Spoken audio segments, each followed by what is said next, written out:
भारतीय संस्कृति, रंगों का संगम, भावों का समंदर, इतिहास की गाथा, परंपराओं की ज्वाला और धरोहर का अथाह सागर है। हमारी संस्कृति देश की सॉफ्ट पावर का सबसे मजबूत हस्ताक्षर है। योग, आयुर्वेद, भारतीय दर्शन, साहित्य, कला और संगीत जैसे अनेक क्षेत्रों में भारत की अमूल्य देन ने पूरे विश्व को प्रभावित किया है।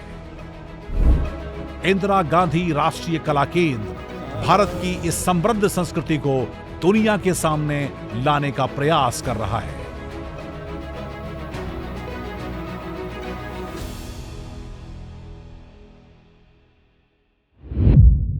नमस्कार, मैं हूं नमिता। एक बार फिर हाजिर हूं आपको भारतीय संस्कृति के उस सफर पर ले चलने के लिए जिसमें प्राइड है, जिसमें रोमांच है और है भारत की खूबसूरती।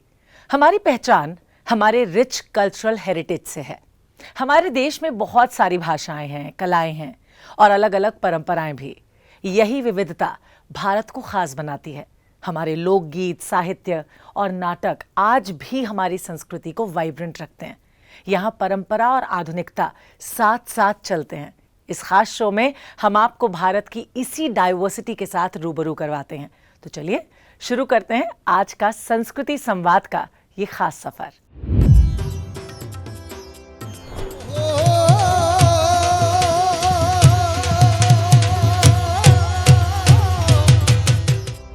Murals of Kerala usher us into a mythical, mysterious world where gods and humans play, love and combat.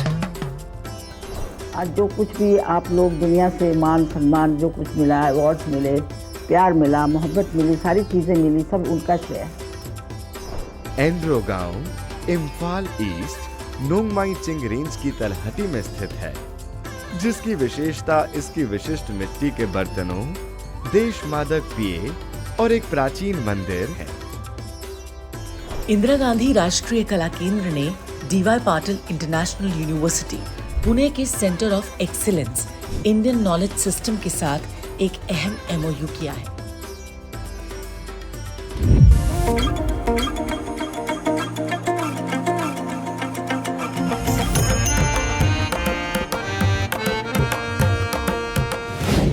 सांस्कृतिक प्रस्तुति में आज हम आपको गुजरात के प्रसिद्ध लोक नृत्य तलवार रास के साथ रूबरू करवाएंगे। इस यूनिक डांस में कलाकार हाथों में तलवार लेकर नाचते हैं। इसमें साहस, जोश, एनर्जी साफ दिखाई देती है। तेज संगीत और नृत्य की गति इसे और रोमांचक बना देती है। ये नृत्य हमारी वीरता और एकता का प्रतीक है।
हे छन छन बिज चमत्कार झालर को चमत्कार विसरन को अहंकार त्रिशूल तोड़े फटकी जिनको पथार हटकी मारे अपार भक्ति तो बापुकार भागत भागी ऐसी कनी उदार हृदय संकट हजार विनमूल वार वार पानी में पड़ी विनमूल वार वार पानी में पड़ी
गुजरात के बाद अब चलते हैं केरल की तरफ।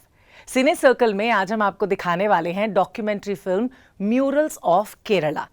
इस फिल्म में त्रिशूर जिले के त्रिप्रयार श्री राम मंदिर और वडक्कूनाथन मंदिर की दीवारों पर भगवानों और पौराणिक कथाओं को बहुत खूबसूरती के साथ दिखाया गया है।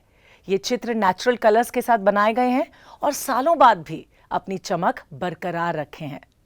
इनकी शैली में कथकली और कुडियाट्टम की झलक भी नजर आती है। आइए देखते हैं murals of Kerala.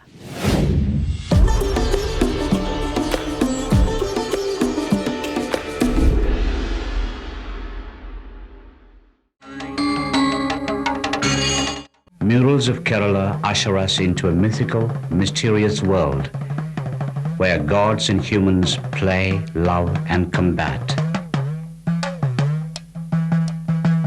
The artists who painted the murals at Tiruprayar Sri Rama Temple succeeded in creating an illusion of three-dimensionality in their paintings.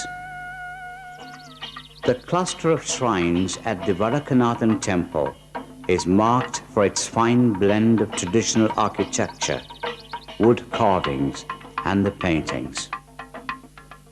War scenes from the Mahabharata adorned the recessed niches of the walls.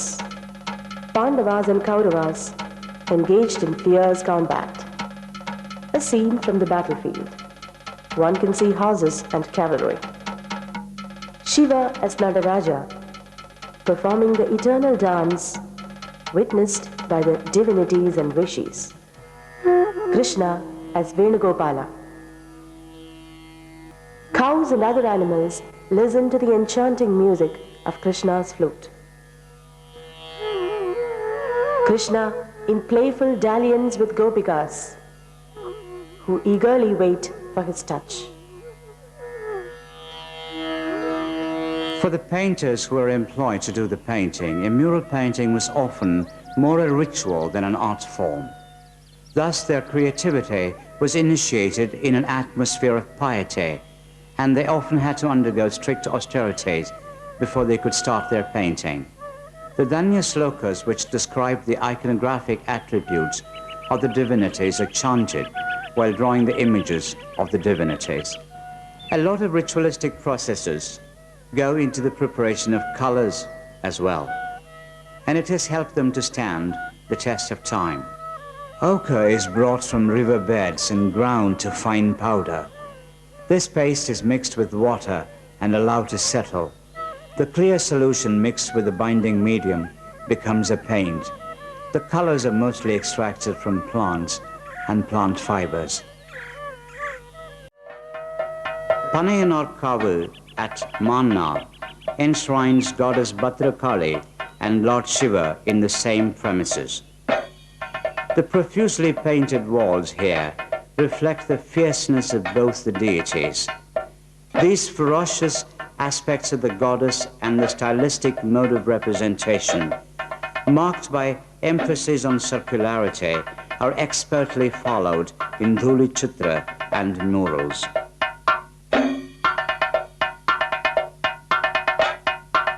The murals resemble the age-old ritual art of Kudiyattam and the performing art of Kathakali.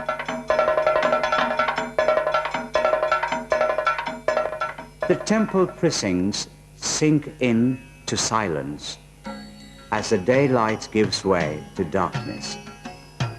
But inside the temple, the murals attain a mystic dimension in the glowing light of the traditional lamps. The yellow light heightens the dramatic expression of the figures, and the characteristics from the epics seem to emerge from the shadows of the past. At times, the duality of the murals in these changing lights may signify the rare transcendence of the human to the divine, a jewel in our rich temple tradition. Murals of Kerala के जरिए आपने देखा भारत के मंदिरों में की गई खूबसूरत कलाकारी। अब बढ़ते हैं विशेष साक्षात्कार की ओर। कला की दुनिया में कुछ नाम ऐसे होते हैं जो अपनी कला से एक इंस्टीट्यूशन बन जाते हैं। कथक की दुनिया में भी एक ऐसा ही नाम है पद्मश्री सितारा देवी। इस खास इंटरव्यू में आज हम जानेंगे उनके जीवन, उनकी साधना और उस अद्भुत सफर के बारे में जिसने सितारा देवी को कथक में एक माइलस्टोन बना दिया। उन्होंने कथक को नई ऊंचाइयों तक पहुंचाने में अहम भूमिका निभाई। तो आइए इस महान कथक गुरु से आपकी मुलाकात करवाते हैं।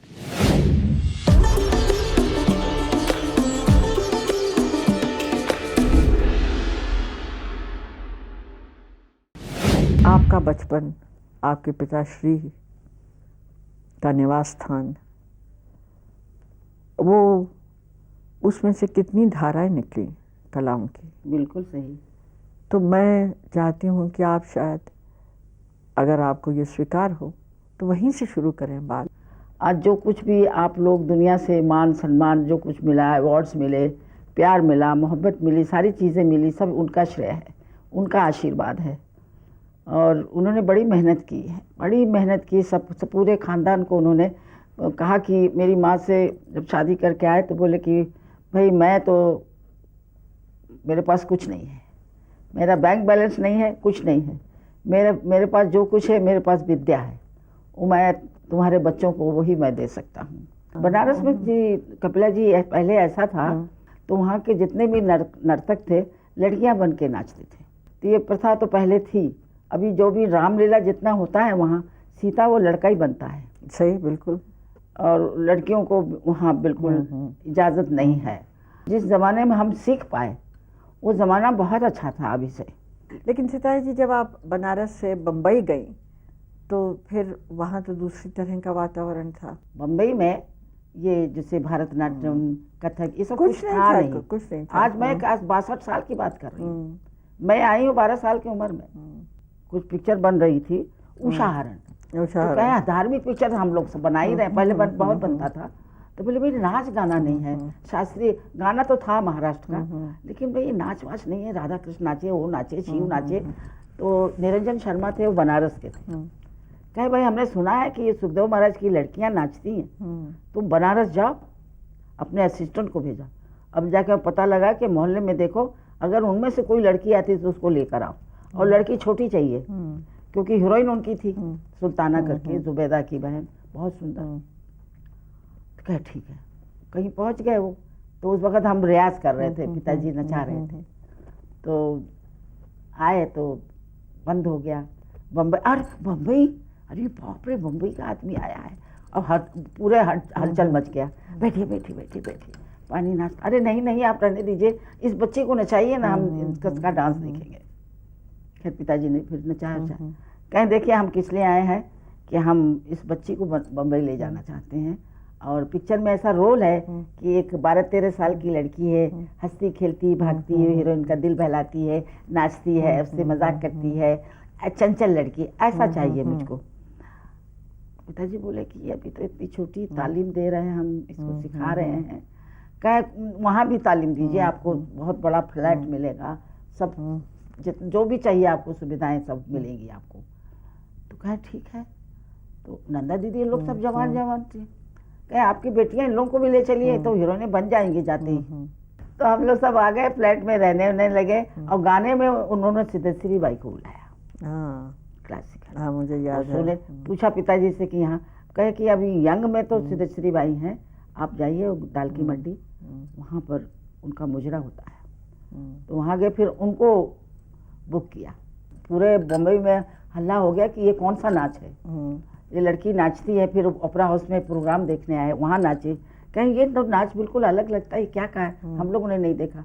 तो मेरे पिताजी ने कहा ये कथा नृत्य है, हमारा राधा कृष्ण का ये सब नृत्य है, शिव पार्वती का है, वो सब ये नृत्य है, भले हमको यही सब चाहिए। हमें अवॉर्डेड फिल्म है हमारी वतन महबूब खान की, महबूब साहब की, उसमें अपना उस वक्त की स्टार लोग के, विभो उनका नाम, कुमार विभो को खूब जानते थे।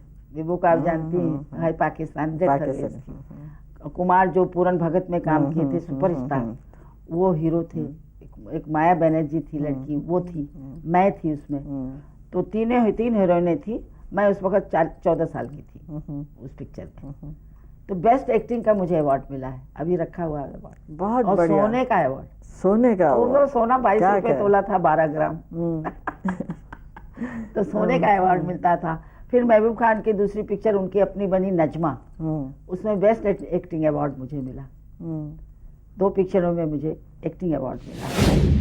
मेरा गांव मेरी धरोहर एक ऐसा मिशन है जो भारत के गांव की पहचान प्रिजर्व करने में बहुत अहम है। NMCM यानी कि national mission for cultural mapping की खास पहल मेरा गांव मेरी धरोहर में आज हम आपको लिए चलेंगे मणिपुर के गांव एंड्रो। ये गांव अपनी खास कला के लिए बहुत फेमस है। यहाँ लोग बिना चाक के सिर्फ हाथों के साथ मिट्टी के बर्तन बनाते हैं। ये कला पीढ़ियों से चली आ रही है। गांव के लोग अपने ट्रेडिशन और अपने फेस्टिवल को आज भी पूरी श्रद्धा और शिद्दत के साथ निभाते हैं। तो चलिए घूमकर आते हैं मणिपुर के इस खूबसूरत गांव में।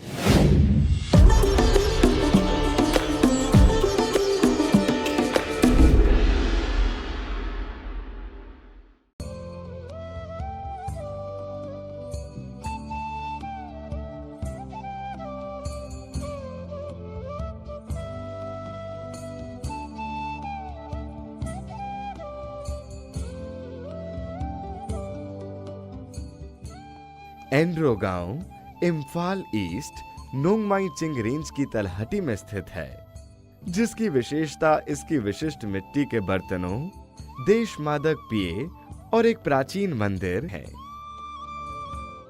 कृषि के अलावा मिट्टी के बर्तन बनाना ग्रामीणों का मुख्य व्यवसाय है। इनके निवासियों के पारंपरिक मिट्टी के बर्तनों का कौशल और उनकी विरासत की झलक राज्य की समृद्ध आदिवासी परंपराओं को दर्शाती है। एंड्रो अपने स्वदेशी ब्रूड्स के लिए भी प्रसिद्ध है, जैसे सेकमाई, जो अभी भी ग्रामीणों द्वारा पारंपरिक शैली में बनाए गए हैं, जो सदियों से अपरिवर्तित हैं।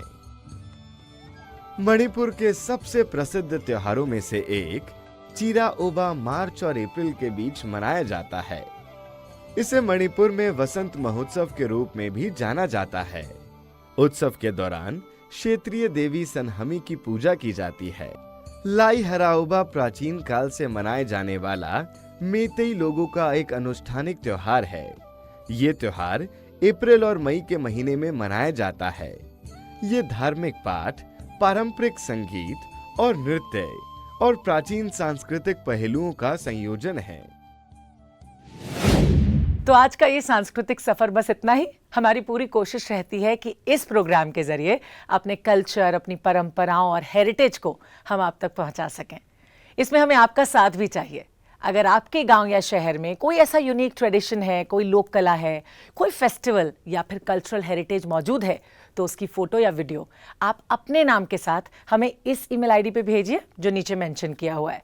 उसमें अगर संस्कृति की महक है तो फिर वो इस शो में हिस्सा पा सकती है, क्योंकि मेरा गांव मेरी धरोहर आपके गांव और शहर की कहानी को देता है एक नेशनल प्लेटफॉर्म। तो तो आज के लिए बस इतना ही। जाते जाते देख लीजिए आईजीएनसीए में हाल ही में हुए कुछ खास कार्यक्रमों की झलकियां सांस्कृतिक सुर्खियां में। फिर मिलेंगे आपसे और साथ चलेंगे एक और सुहाने सफर पर। तब तक के लिए हमें इजाजत दीजिए और आप सब अपना बहुत अच्छे से ध्यान रखिए। हाँ, नमस्कार। इंदिरा गांधी राष्ट्रीय कला केंद्र ने D Y Patil international university Pune के centre of excellence Indian knowledge system के साथ एक अहम एमओयू किया है। ये समझौता ज्ञापन भारतीय ज्ञान परंपरा को आगे बढ़ाने की दिशा में एक महत्वपूर्ण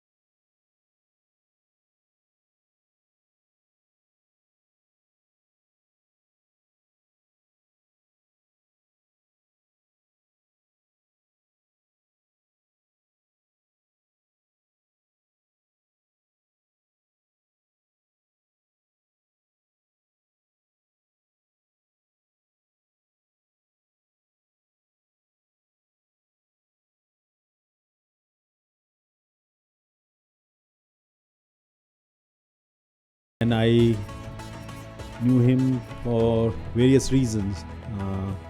One, of course, he was a family friend also, and I used to see him in different places.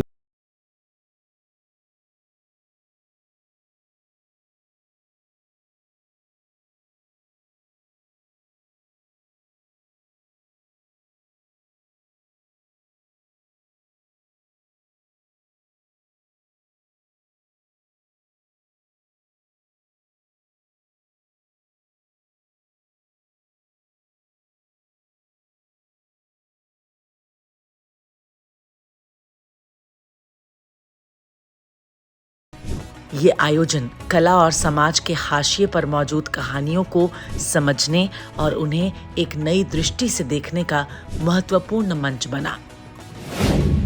Delhi में women in the womb of time unveiling ancient feminism पुस्तक के लोकार्पण और परिचर्चा का कार्यक्रम आयोजित किया गया। इस मौके पर आईजीएनसीए के अध्यक्ष पद्म भूषण राम बहादुर राय, सांस्कृतिक विदुषी पद्म विभूषण डॉक्टर सोनल मान सिंह,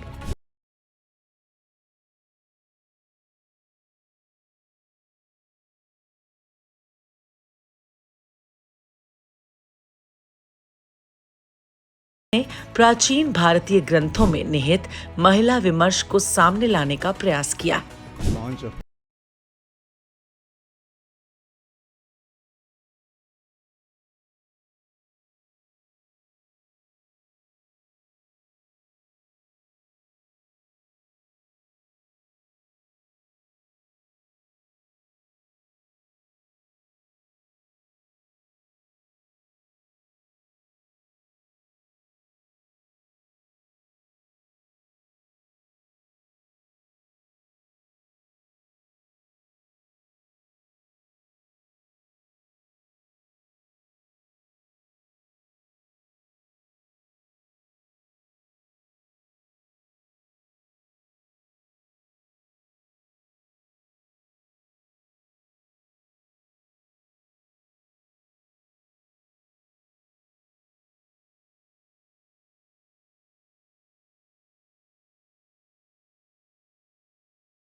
किया।